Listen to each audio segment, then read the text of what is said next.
All right, do you have a good side, Haas? No. Okay, take 20. Hey, it's Haas with GNAT News. Today I'm at Manchester. We're at the old courthouse. Manchester residents now own this building. And today we're going to be talking with John O'Keefe. He's the town manager. Actually, he's working the camera right now. And he's going to tell us about the plans that they may or may not have for this terrific old building. So, John, come inside. So we'll take you into the big room first. That is about 1,450 square feet. Okay. The front of the building was built in 1822, and it was built by, it wasn't built by tax money, it was actually built by the citizens of the town through subscription, and it was built on the old burial ground. Did they move the burial ground before they buried them all? Yes, but I've talked to plenty of people that were involved in the restorations in the 90s.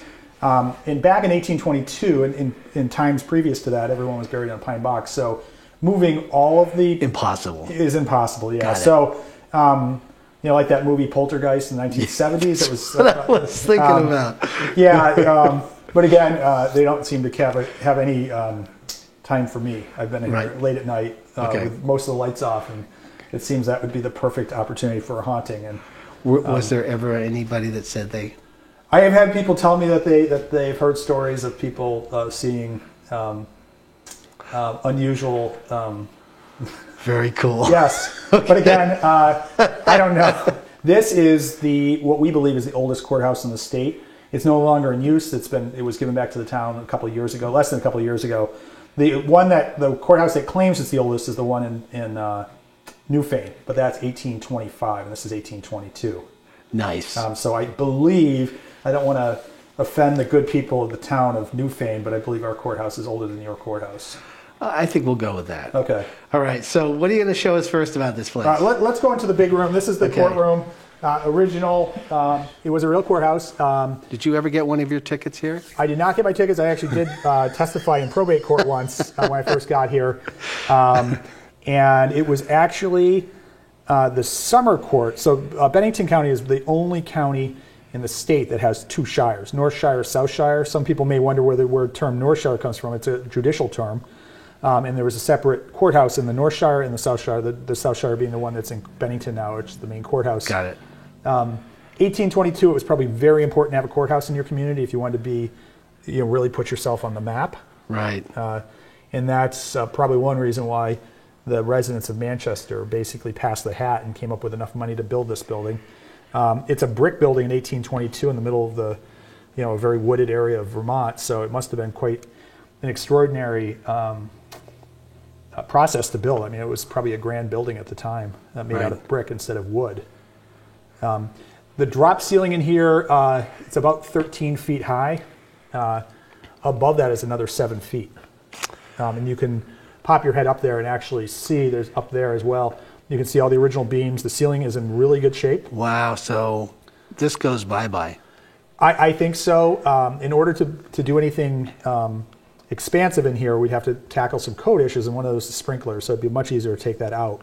And then you can see up here, there's a little piece of trim that is only on this ceiling. It's about 10 feet up, and it's just there. It's not on the rest of this. Bill Badger and I were in here. Hold on a second. That's a hidden balcony. So, and this is about 7 feet tall right here. Yeah. So it's about 10 feet in the air, and that's the floor to the old gallery. If you took that knee wall out, it just kind of goes up there. If you took that out in this, you'd have a 5 foot by 40 foot gallery that would probably be wide enough or deep enough for 2 rows of seating up there. So that's probably something you would do.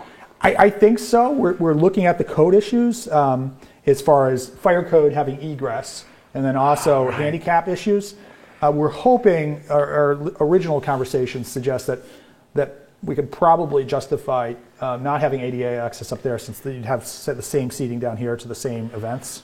So being code compliant, it still applies to really old buildings that were never made code compliant because they weren't thinking about it. Yeah, and there's a couple, it depends on use, for example. So depending on what we're supposed to do in here, right now the state fire marshal has told us not to dance, drink, or sing in here. Dance, drink, or sing.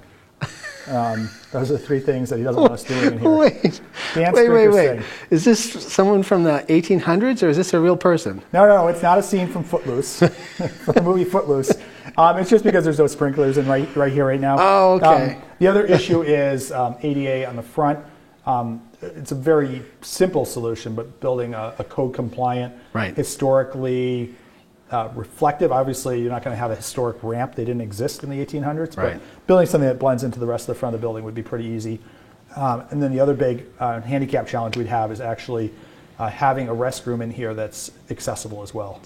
The courthouse actually came back to the town. We sued, we being the town of Manchester before the village existed, we had our town clerk in the basement here, and the county went to kick him out because they wanted the space, and the town sued the county, and it went all the way up to the state Supreme Court, and the Supreme Court basically said it was built with town money, not by property tax, not by state taxes. It was built on town property, and it was built for the purposes of operating a courthouse. And when that stops, the property would revert back to the town of Manchester. Right. I'm sure in 1914, excuse me, nobody really thought they would ever come, or if the day did come, they'd be long dead. Turns out they were right on that one. So when the county gave this up, we actually got a hold of them and said, you know, our attorney knew of this case, and we said, okay, well, the courthouse comes back to the town now. So through some negotiations, we were able to get it back to the town. The reason that we're interested in getting back to the town is the county wasn't using it anymore. And you've got the village music hall across the road, and we don't want this building to turn into the village music hall, the Opera House. Right now, this building is in good shape. Our architect, Bill Badger, has said, the bones of the building are good. The structure is good. It has some real possibilities for reuse. There's some cool historic places in this, and then there's a lot of small, worthless looking rooms, and I don't mean that in a bad way. Right. I mean, it's a historical building, right? So how much can you trash before you get into trouble? So there's two ways to look at historic buildings. We're still trying to figure all this out. Right. One is, I think that the outside, it's really important to protect the outside of the building. It's on the National Register. Right. Some of it's going to come down to, what historic experts say. So when you say that, are you saying that they could say, okay, you guys did that, you need to take that off? If you wanted to make it historically accurate, you'd probably take the shutters off. Yeah, I see what you're saying. Other than that, the outside of the building, we're going to do some repairs to this slate roof. The outside of the building, I think, is in really good historic shape. Right. So as far as looking like it should. Right. So that can be left alone. I think so. Yeah. Right. I think so. It's the inside. The only thing that's really lacking is actually lighting on the front.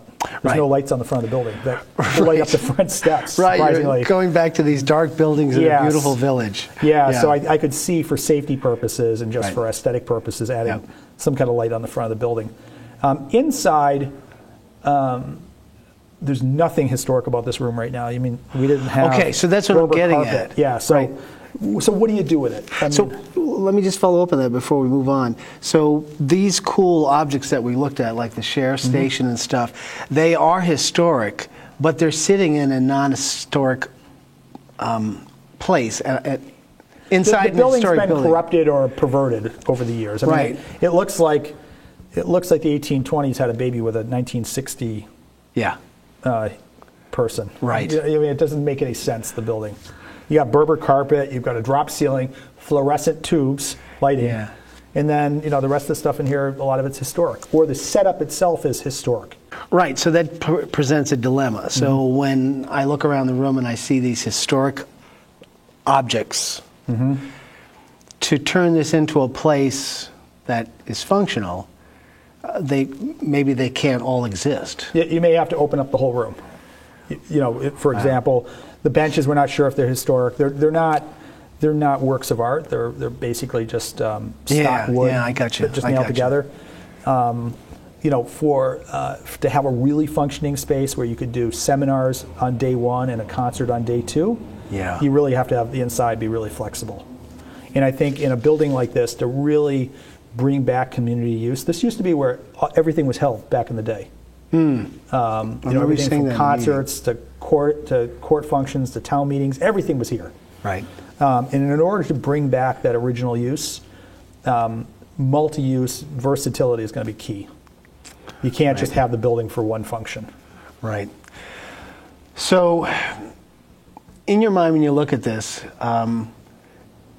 there's a lot of change that's probably necessary, but that's kind of why you're creating the community. What do you call it? Committee. So we've got a courthouse committee. They actually started meeting a year and a half ago, and then COVID stepped in. Right. We just had a meeting again, and we're going to have another meeting in about 6 or 7 weeks, where we'll start to develop some CAD drawings in here.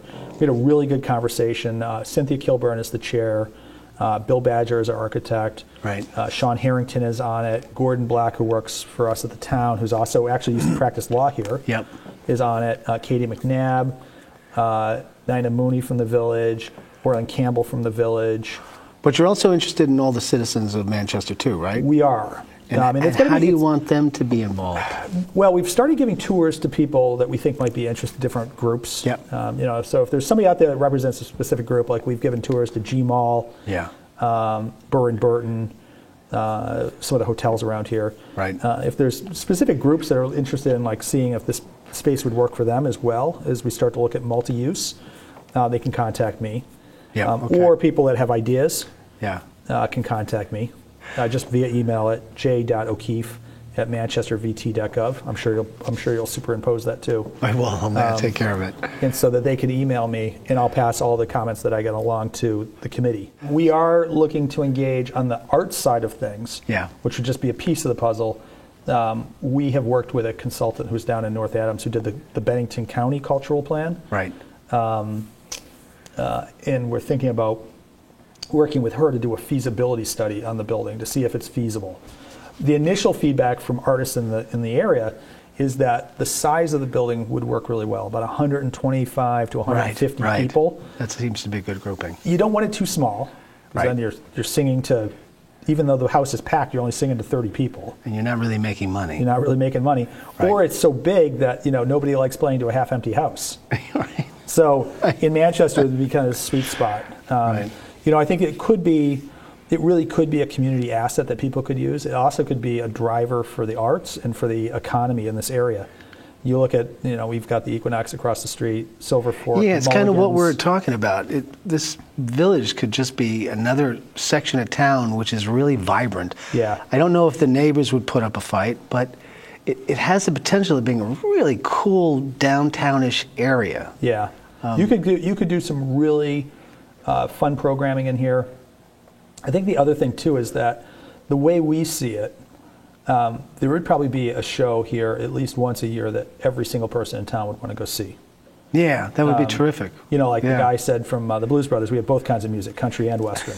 You'd have that, you'd have bluegrass, you could have techno music, classical music, chamber music, vocals, opera, comedy. I mean, I'll just go back to what I said earlier. You could literally have a band playing at the Equinox. You could have a lecture going on at the church. BBA could be doing something up there. Down here could be, I don't know, a comedian or whatever. I mean, it could just be, and the restaurants are all full. That's my goal. I mean, if we were to open this up for the arts, is that it wouldn't be a single focus on something. That there'd be literally a show here that would be appealing to every single person in town, at least once. Okay, so let's talk about a danger, and that's the last question I'm going to ask you. Danger. The danger is, as you pointed out, I think way in the beginning to me, it kicks up so much dust and so many people fighting each other that it just sits here, an empty space, once again slowly dying like the Opera House. Opera House, yeah. And we can't let that happen. When do we actually start seeing action on this as opposed to just talking about it? I think the first thing you got to tackle in a building like this is the code issues, so Right. sprinklers, Right. and access issues.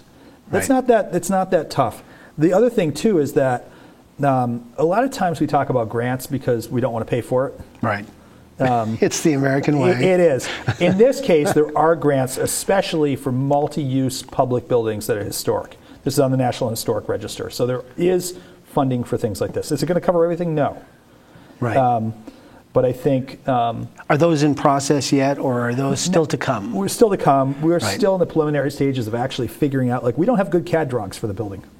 Right. We don't even know what we own yet, technically. There's so much to. There's so much. We've done some stuff, we've put in We put in things to protect the building, like an alarm system, like a camera system on the front door, Wi-Fi. We brought all the fire extinguishers up to code. They were all 2010 when we took the building over. Yeah. Smoke detectors, all that kind of stuff that you'd want. Water detector in the basement. We've had things fixed and checked out, like the furnace. So we've done all the low-hanging fruit. The next thing is the roof. The building's it's only as good as the roof that's over it. Yeah, yeah. So we've got to get that sorted out. And then the committee will start working on this, coming up with feasibility plans. I think we have, depending on what the use that the community wants to embrace, we have some options for what that would look like. Very cool. But I think the main goal that I think, in order to justify even heating the building, is you need to create a building that's really accessible to the public. Yeah. John, I think on that point, I'm going to let you get back to work. Thank you for spending time with us. Thank you, Haas. This is great. Always a pleasure. Okay, man. Take care. Okay.